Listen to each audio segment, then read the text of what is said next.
Fuja dos Jogos Mortais da Estética, parte 2. Eu quero te contar aqui, você, querida paciente, querido paciente, você que está procurando um tratamento para ficar mais bonito, mais feliz consigo mesmo e com a vida, eu quero te contar hoje como é que você vai poder entrar, sentar nessas macas e sair delas vivo e bonito. Pode rodar a vinheta.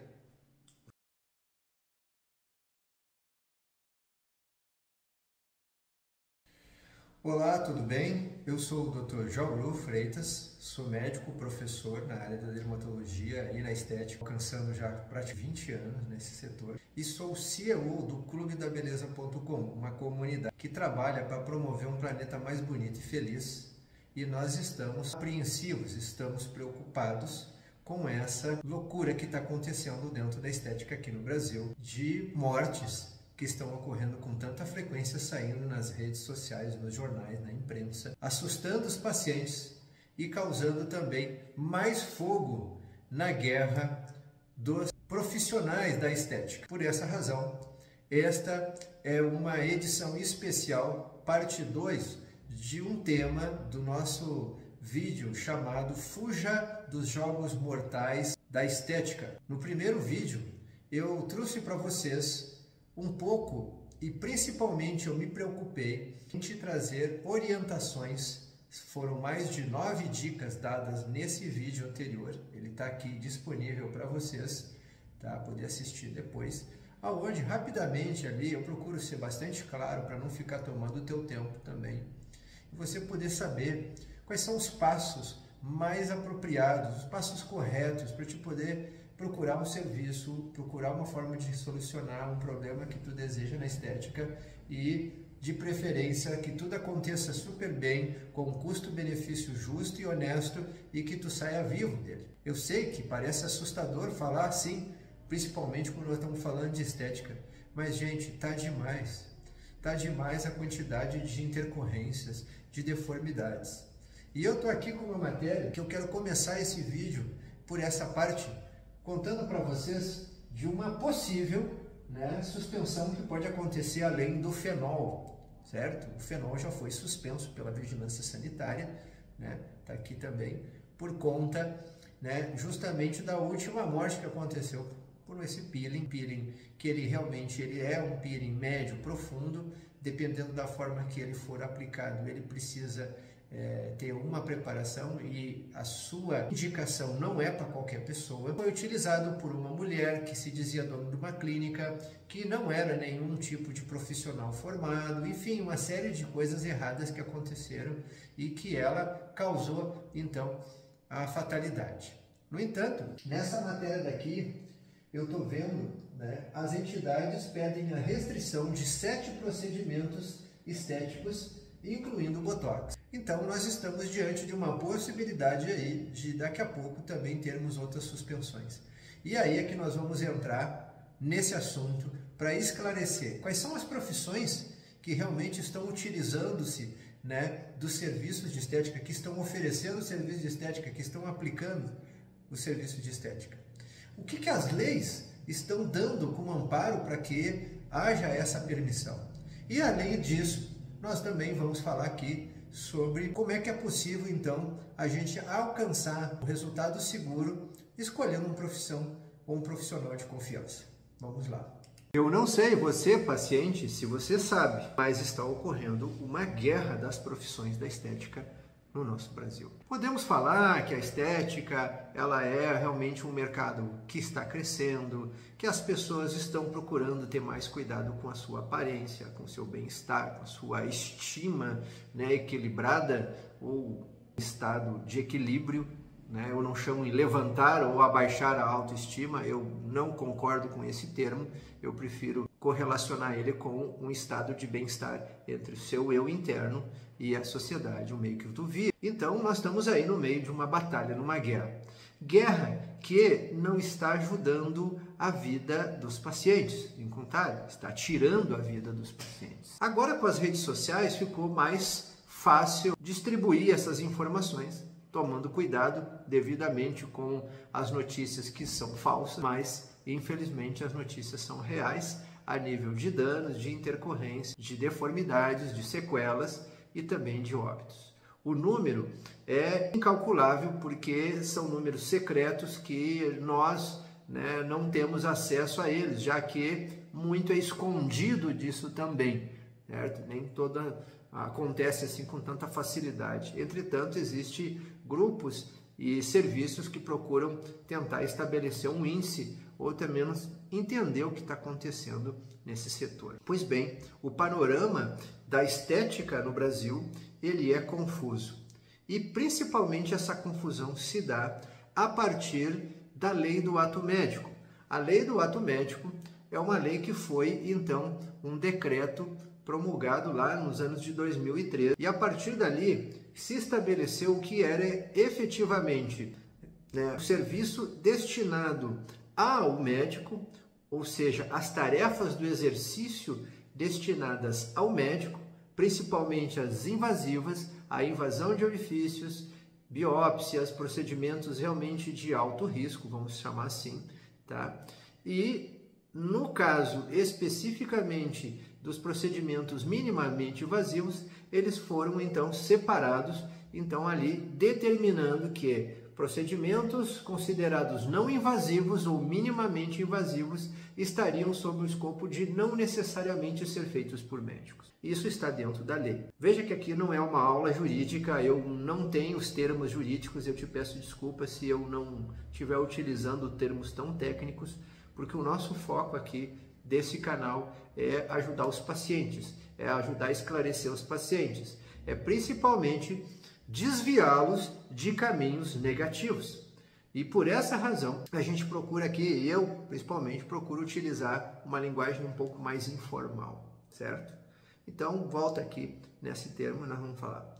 Pois bem, a indicação e a execução de procedimentos invasivos, seja diagnósticos ou terapêuticos, incluindo procedimentos vasculares, biópsias, endoscopias, procedimentos invasivos para efeitos dessa lei, são caracterizados por qualquer das seguintes situações: invasão dos orifícios naturais do corpo, atingindo órgãos internos e tal.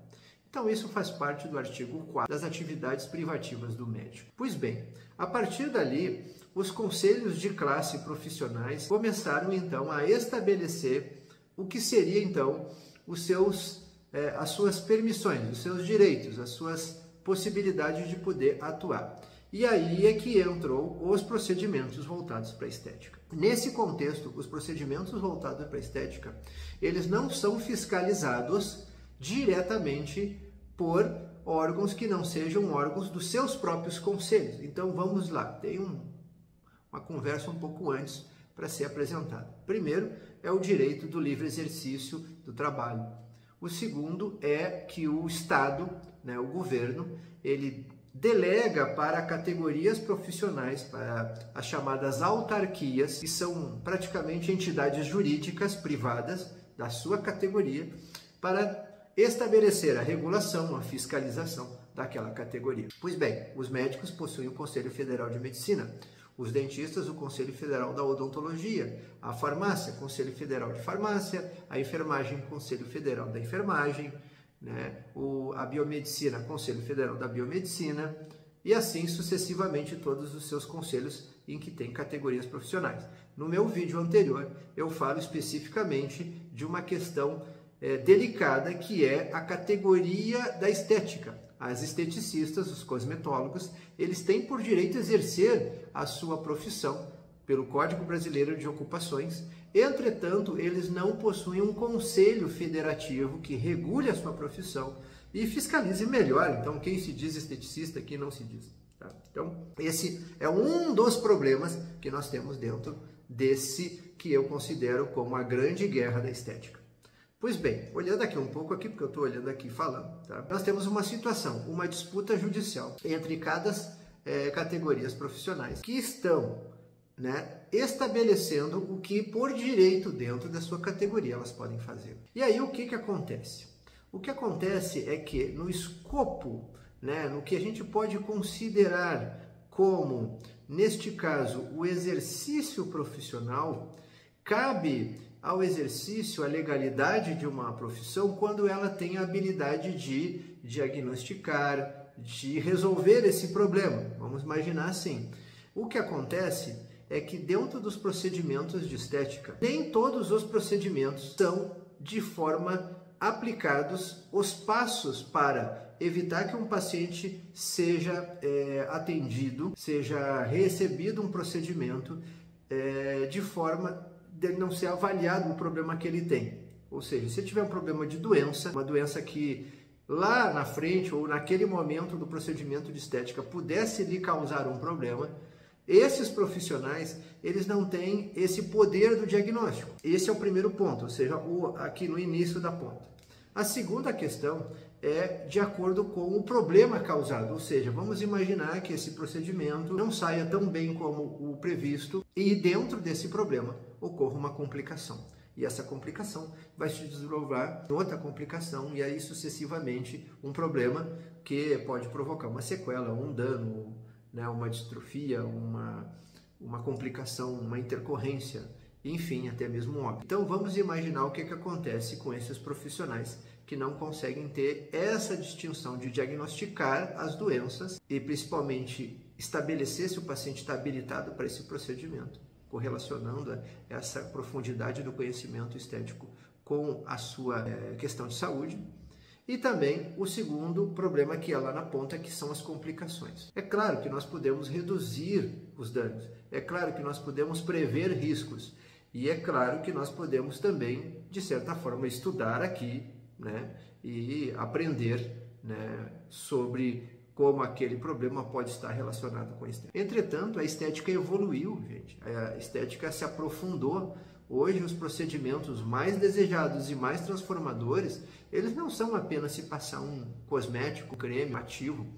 Eles requerem uma aplicação no paciente. Literalmente uma aplicação. Na derme, na epiderme, na região hipodérmica, né? Inclusive, por exemplo, para você fazer uma redução de gordura no tecido hipodérmico, você vai ter que utilizar algum mecanismo, seja farmacológico, seja mecânico, físico, laser ou algum tipo de intervenção não cirúrgica. E nesses procedimentos ele vai ter respostas, vai ter um mecanismo ali, né, no seu corpo reagindo a esse procedimento e que nesse caso pode sim ter complicações. Então veja o que acontece nessa questão. Então, peraí, João, tu quer me dizer que fazer os procedimentos é uma coisa e resolver o problema causado por esses procedimentos é uma outra situação na qual a grande maioria dos profissionais não estão completamente preparados para resolver essas complicações? Exatamente. Esta é a questão que mais se discute nesta guerra da estética e que você, paciente, está no meio desse tiroteio, certo? Por quê? Os procedimentos voltados para a estética, a gente sabe que eles tendem a te tornar melhor, a fazer com que a tua aparência fique mais uniforme, a beleza, enfim. O detalhe é que isso tem sido expandido, essa percepção do conceito da estética, para questões que envolvem patologias, manifestações patológicas, certo? E dentro dessas manifestações que são patologia, o corpo vai reagir e, naturalmente, se tu já tiver algum tipo de doença prévia, de histórico prévio que possa, né, de certa forma, interferir no teu estado geral de saúde, provavelmente aquele procedimento também pode acabar correndo o risco de te causar um outro problema. E aí eu teria que contar cada caso que já ocorreu com óbito, os problemas que provocaram um falecimento de um paciente, para a gente poder entender que, mesmo com tudo dando certo no passo a passo do paciente, ainda há riscos. Inclusive, para vocês entenderem o quão delicado é essa situação, que a classificação de risco, que em tese, mundialmente falando, ela é de 4 graus, né? Grau de risco 2, 3 e 4, risco máximo e tal.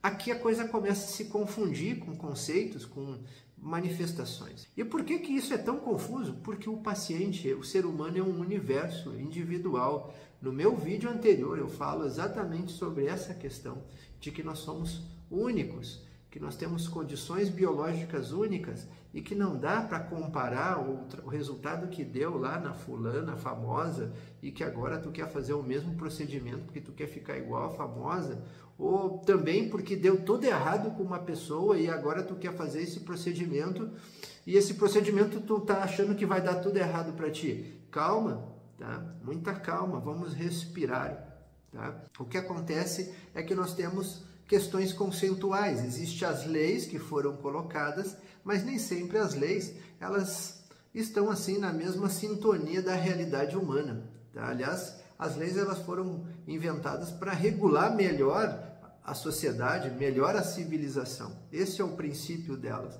Mas às vezes elas têm que ser revogadas, às vezes elas têm que ser modificadas, porque é assim que acontece para que haja uma melhor, né, evolução da sociedade. Então, nessa questão, nós temos profissões aqui no Brasil, né, que elas mesmas se delimitaram as suas condições e os seus tipos de tratamentos que elas podem fazer dentro da estética, ok? Quais são essas profissões que estão, então, atuando dentro do setor da estética hoje no Brasil? No vídeo anterior eu falei, agora eu vou falar todas, porque é muita categoria. Eu vou começar pelos médicos que foram as primeiras. Primeira foi a medicina. E a medicina começou com a cirurgia plástica fazendo estética, depois a dermatologia começou a abordar procedimentos cosméticos e cosmiátricos, e lá na década de 50 para 60, no mundo inteiro, nasceu a chamada medicina estética, voltada para procedimentos que fossem mais minimamente invasivos e que pudessem contemplar o bem-estar do paciente. A partir dali, nós temos as esteticistas, que são a categoria também mais antiga nesse setor. Depois nós vamos ter os cosmetólogos, nós vamos ter os odontólogos, que antigamente trabalhavam com clareamento dentário, correção dentária, como essa minha aqui e tal, e vem mais aparelho ainda pela frente, e fazem esse tipo de correção estética. E depois nós temos aí a biomedicina estética, que começa a atuar nesse setor. Na sequência nós temos a farmácia estética, a enfermagem estética, que entra também nessa maratona, nesse campo da estética, a partir da lei do ato médico, tá? E para não deixar de falar todas, nós também já temos as categorias de saúde que podem se qualificar dentro da estética, como por exemplo a própria biologia, que pode fazer um curso de especialização e, segundo esse currículo, elas podem atuar dentro do setor da estética. Não é fácil, é tudo isso junto, misturado ao mesmo tempo, tá? E para você que é paciente, cabe a seguinte reflexão: Dr. Jauru, o que eu devo pensar nisso tudo? Primeiro de tudo, assista o vídeo anterior, que eu já falei várias vezes, mas eu vou falar, assista o vídeo anterior, porque lá eu te dou um passo a passo de como tu fazer um procedimento do começo ao fim, buscando ele, sabendo qual é que é o procedimento mais certo, qual é que é o tratamento ou a técnica mais certa, a consulta, enfim, até que o procedimento se desfeche positivamente na tua vida e dê tudo certo. Vai dar certo. Deus quer que tudo dê certo na tua vida. Entretanto, procure não andar por caminhos errados. Isso já está até escrito na Bíblia sobre essas questões, tá? E aí, nesse setor, eu quero também dizer para vocês que no meu entendimento, isso é o entendimento do Clube da Beleza, o entendimento que a gente acredita, é que a gente tem que respeitar as leis. Se as leis estão ali para serem aplicadas e respeitadas, por que eu tenho que ser o contraventor dessas leis? Se a lei permite que haja esse tipo de separação e que essas categorias profissionais possam atuar dentro do setor da estética, quem sou eu para poder contrariar esse processo? Entretanto, eu faço parte da comunidade médica que defende o paciente e principalmente procura trabalhar para redução de riscos. E o que quer dizer redução de riscos nesse sentido? Porque a gente, pela nossa experiência, sabe que às vezes até um procedimento muito pequeno, ele pode sim acabar causando algum tipo de complicação que no final não faz sentido para ti estar fazendo um procedimento de estética para se complicar. Tu não concordas comigo? Acredito que sim. Então, o que eu aconselho nessa parte 2 aqui do nosso vídeo, fuja dos jogos mortais da estética? A primeira delas é que você não tente fazer esses procedimentos de forma ansiosa, de forma corrida ou simplesmente porque eles são baratos, sem tu verificar os requisitos mínimos que esse estabelecimento precisa ter. Licença sanitária, alvará de funcionamento e um profissional reconhecido pela sua profissão. Esses já são 3 elementos que, pelo amor de Deus, é a coisa mais básica que tem que ter, tá? A 4ª coisa importante é, já que tu escolheu um profissional que está ali nas redes sociais se aparecendo muito, se mostrando como uma pessoa, entendeu, muito bacana, muito bem sucedida, toma cuidado com isso, porque pode ser verdade, como também pode não ser tão verdade assim, certo? Então, para isso, você vai acabar tendo que pagar para ver. Então, faça a consulta com a pessoa, faça a consulta. Depois, verifique os casos que ela fez, converse com pessoas que ela já fez. Eu sei que isso demora, eu sei que isso parece que estou atrasando a tua vida com isso, mas, gente, se tu não quiser fazer assim, procure, então, os profissionais especializados e de forma reconhecida e de excelente reputação, tá certo? Eu quero a tua felicidade, eu quero que dê tudo certo na tua vida. Nós, do clubedabeleza.com, lutamos por isso. E por essa razão, nós estamos preparando um grande lançamento, tá, de uma plataforma digital, aonde você vai poder encontrar por ali, tá, profissionais e serviços com pelo menos todos esses requisitos estabelecidos e verificados, tá? O Mapa da Estética tem como principal missão pessoal do trabalho estabelecer para você segurança e tomada de decisões mais seguras. E para os profissionais, uma forma de se separar o chamado joio do trigo, né? Aqueles que são os profissionais reconhecidos, validados com seus documentos, com as suas especializações, com o seu trabalho corretamente, né, bem feito, daqueles que tentam se utilizar dessa massa, dessa demanda, dessa busca que está ocorrendo dentro da estética e tentar se prevalecer isso de forma negativa, usando de má fé, sendo então pessoas que estão ali simplesmente para se beneficiar financeiramente da tua grana e não tá nem aí se vai dar certo um tratamento contigo. Infelizmente, isso é uma questão de caráter, e o caráter, gente, desde que o mundo é mundo, nós já temos problemas com isso. Então, a única forma da gente poder diminuir esses danos é através de leis, de regulações, de fiscalização, e no nosso caso, nós estaremos fazendo essa contribuição para a sociedade.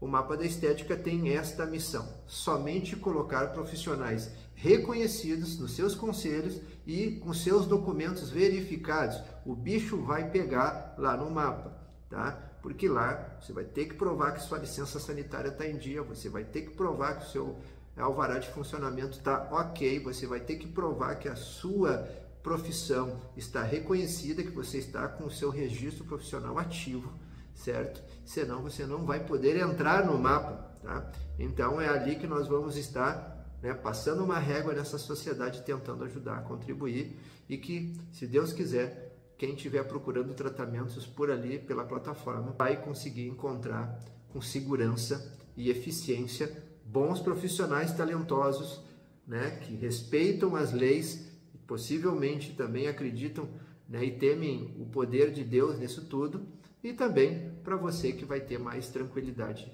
e paz. Gente, quero te agradecer por esse vídeo de hoje, tá? Obrigado por assistir até aqui. Deixa aquele like aqui para poder ajudar o YouTube a saber que a gente está fazendo uma contribuição social aí, impactando a sociedade, trazendo boas mensagens. Compartilha com aquela tua amiga, com aquele teu amigo, tá, que está precisando ouvir um conselho como esse, assim, tá? Do tipo, vão com calma, faça o procedimento, ele vai dar certo, mas não é assim, às vezes, dessa coisa muito louca, muito desvairada, certo? E a gente vai se ver no próximo episódio do Fuja dos Jogos Mortais da Estética, parte 3, onde eu vou trazer para vocês grandes novidades e assuntos importantes desse tema. Um abraço e até lá. Tchau, tchau, pessoal.